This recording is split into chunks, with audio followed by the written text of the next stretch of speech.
Buenas tardes, amigas y amigos. Bueno, Noticias 1 deja en evidencia mediante un detallado informe cómo se llevó a cabo una red de espionaje en contra de diplomáticos rusos y cubanos. Todo esto por agentes de la inteligencia colombiana, aproximadamente desde el año 2016 hasta el año 2019, cosa que ha generado también un escándalo porque estas situaciones se consideran como un acto de enemistad contra países extranjeros, en este caso Rusia y Cuba. Así que vamos a ver cómo lo detalló mediante este informe Noticias 1, donde queda muy claro cómo se llevaron a cabo estos seguimientos contra dichos funcionarios. Así que vamos a ver este video donde queda evidenciada esta conducta por completo. Veamos y escuchemos.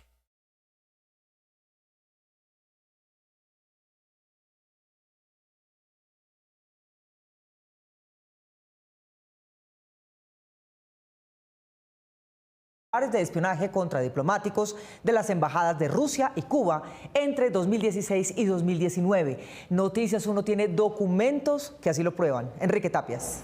Mónica, 3 diplomáticos rusos y toda la delegación cubana en Bogotá fueron objeto de seguimientos, interceptaciones a sus comunicaciones y espionaje contra sus esposas e hijos, sin que se encontrara nada fuera de su trabajo normal. La operación de inteligencia contra la Embajada de Rusia fue catalogada con el sello de comillas ultra secreto y se denominó cátedra, y la de la Embajada de Cuba fue llamada por los hombres de la policía colombiana como Matías. En los documentos que conoció Noticias 1 se describen todas las actividades y movimientos de 3 rusos: el segundo secretario de la Embajada, Denis Viktorovich Kromov, y los funcionarios Alexander Nikolayevich Belousov y Oleg Yurjevich Eremeyev. El material en poder de Noticias 1 incluye fotos, movimientos no solo de los personajes señalados, sino de sus esposas e hijos, que fueron también seguidos hasta cuando hacían mercado y llegaban al colegio. A las 08:44 horas se observó la salida de Denis en compañía de su cónyuge y su hija, desplazándose hasta el centro deportivo ubicado en la calle 76 con carrera 9. En cuanto al secretario de la embajada rusa, Denis Viktorovich Kromov, se organizó una carpeta digital copiosa en la que se encuentra todo lo que él hacía, incluyendo el perfilamiento de su hija de 6 años. El teléfono celular de Kromov fue interceptado y sus contactos, simplemente por hablar con él, también fueron seguidos. El monitoreo de la inteligencia colombiana se extendió al diplomático Alexander Nikolayevich, a su esposa y a sus 3 hijos, que, según los informes, estudiaban en una escuela primaria de educación rusa.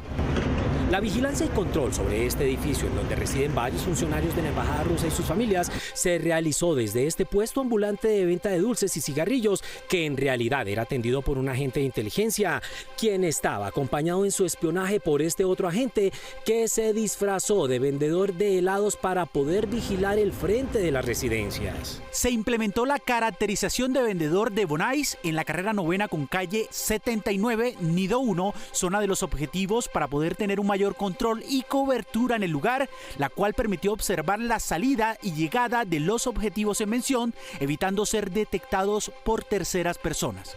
Los seguimientos se extendieron a 16 funcionarios de esa embajada que viajaron a Melgar y se hospedaron en este hotel. Misión: ubicar la habitación del hotel para tomar en alquiler el cuarto contiguo, con el fin de instalar medios técnicos para ejercer control técnico y físico de las actividades desarrolladas por los objetivos. Con la operación Matías, la policía espió también a los cubanos destacados en su embajada de Bogotá. Ellos, al igual que los rusos, fueron perfilados, fotografiados y seguidos e identificadas las placas de cada uno de sus vehículos y contactos. La empleada colombiana que hacía los oficios domésticos fue incluida en los perfilamientos e intentaron reclutarla como fuente. Actualmente se trabaja frente a sus hábitos y demás aspectos con el fin de generar un abordaje exitoso. La embajada de Cuba también era vigilada por un agente de inteligencia que se hacía pasar como vendedor ambulante.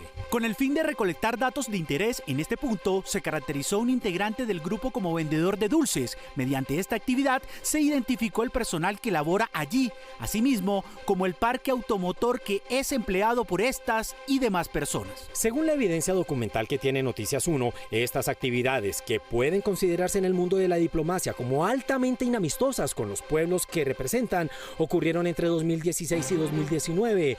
Estas operaciones no las pueden ejecutar, según funcionarios consultados, los agentes de inteligencia sin las respectivas órdenes de algunos de sus superiores.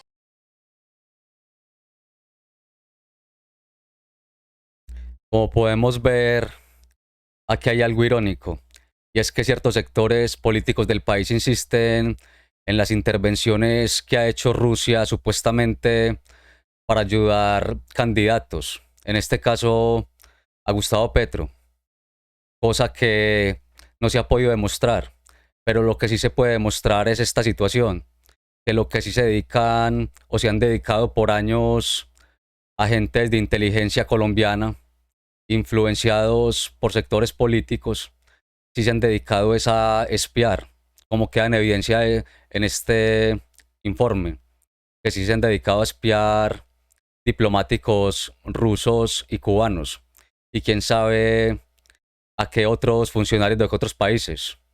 Como podemos ver, quedan al desnudo por completo con este detallado informe y esta investigación que ha hecho Noticias 1. O sea que como podemos ver, esto sí es comprobable.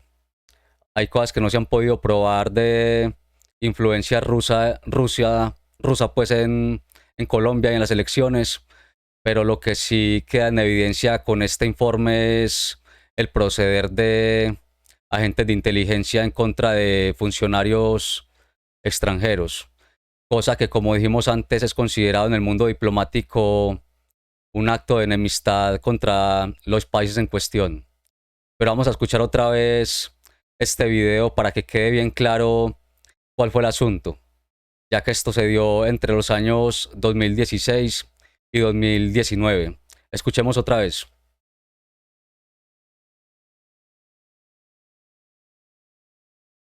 Y empezamos con la información del día. Agentes de inteligencia de la Policía Nacional de Colombia ejecutaron operaciones irregulares de espionaje contra diplomáticos de las embajadas de Rusia y Cuba entre 2016 y 2019. Noticias 1 tiene documentos que así lo prueban. Enrique Tapias. Mónica, 3 diplomáticos rusos y toda la delegación cubana en Bogotá fueron objeto de seguimientos, interceptaciones a sus comunicaciones y espionaje contra sus esposas e hijos, sin que se encontrara nada fuera de su trabajo normal.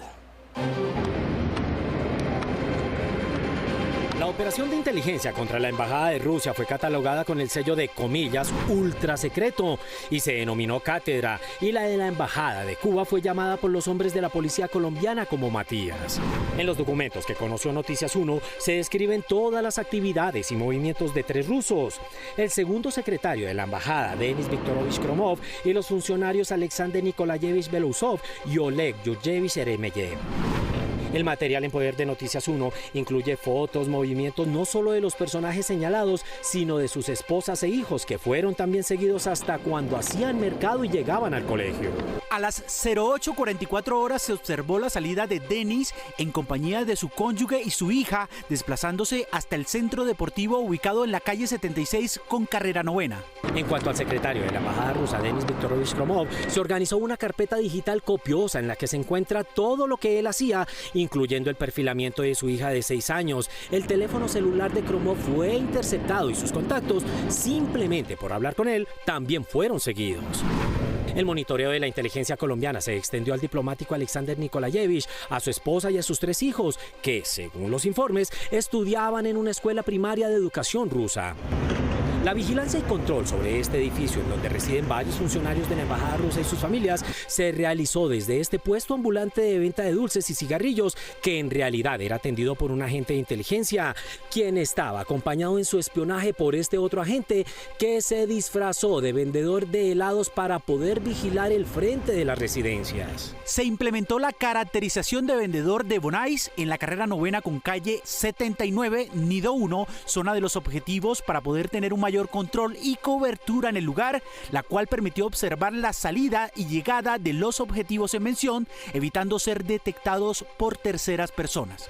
Los seguimientos se extendieron a 16 funcionarios de esa embajada que viajaron a Melgar y se hospedaron en este hotel. Misión: ubicar la habitación del hotel para tomar en alquiler el cuarto contiguo, con el fin de instalar medios técnicos para ejercer control técnico y físico de las actividades desarrolladas por los objetivos. Con la Operación Matías, la policía espió también a los cubanos destacados en su embajada de Bogotá. Ellos, al igual que los rusos, fueron perfilados, fotografiados y seguidos e identificadas las placas de cada uno de sus vehículos y contactos. La empleada colombiana que hacía los oficios domésticos fue incluida en los perfilamientos e intentaron reclutarla como fuente. Actualmente se trabaja frente a sus hábitos y demás aspectos con el fin de generar un abordaje exitoso. La embajada de Cuba también era vigilada por un agente de inteligencia que se hacía pasar como vendedor ambulante. Con el fin de recolectar datos de interés en este punto, se caracterizó un integrante del grupo como vendedor de dulces. Mediante esta actividad se identificó el personal que labora allí, asimismo como el parque automotor que es empleado por estas y demás personas. Según la evidencia documental que tiene Noticias 1, estas actividades, que pueden considerarse en el mundo de la diplomacia como altamente inamistosas con los pueblos que representan, ocurrieron entre 2016 y 2019. Estas operaciones no las pueden ejecutar, según funcionarios consultados, los agentes de inteligencia sin las respectivas órdenes de algunos de sus superiores. Pues bien, amigas y amigos, ya vemos para qué se empleaba en su momento en los gobiernos antepasados la inteligencia, que debería ser para otro tipo de cosas. Se empleaba era para espiar funcionarios, quién sabe con qué intenciones. A lo mejor, como obviamente eran de ideología contraria, pues tenían algún tipo de temores, entre comillas, o de recelos sobre algún tema en particular. Quién sabe qué era lo que les preocupaba tanto. De todas maneras, queda en evidencia la forma en que utilizaban la inteligencia del Estado para cosas turbias. Y con esto queda más que claro. Así que quería que viéramos esta noticia, que considero que era bastante interesante que la vieran, para que supieran lo que se movían en los gobiernos anteriores. En este caso, en el de Santos, Iván Duque. Pues bien, amigas y amigos, dejemos esta información hasta acá. Háganme saber lo que opinan en la caja de comentarios y nos vemos en un próximo video con un tema de relevancia por el país. Muchas gracias.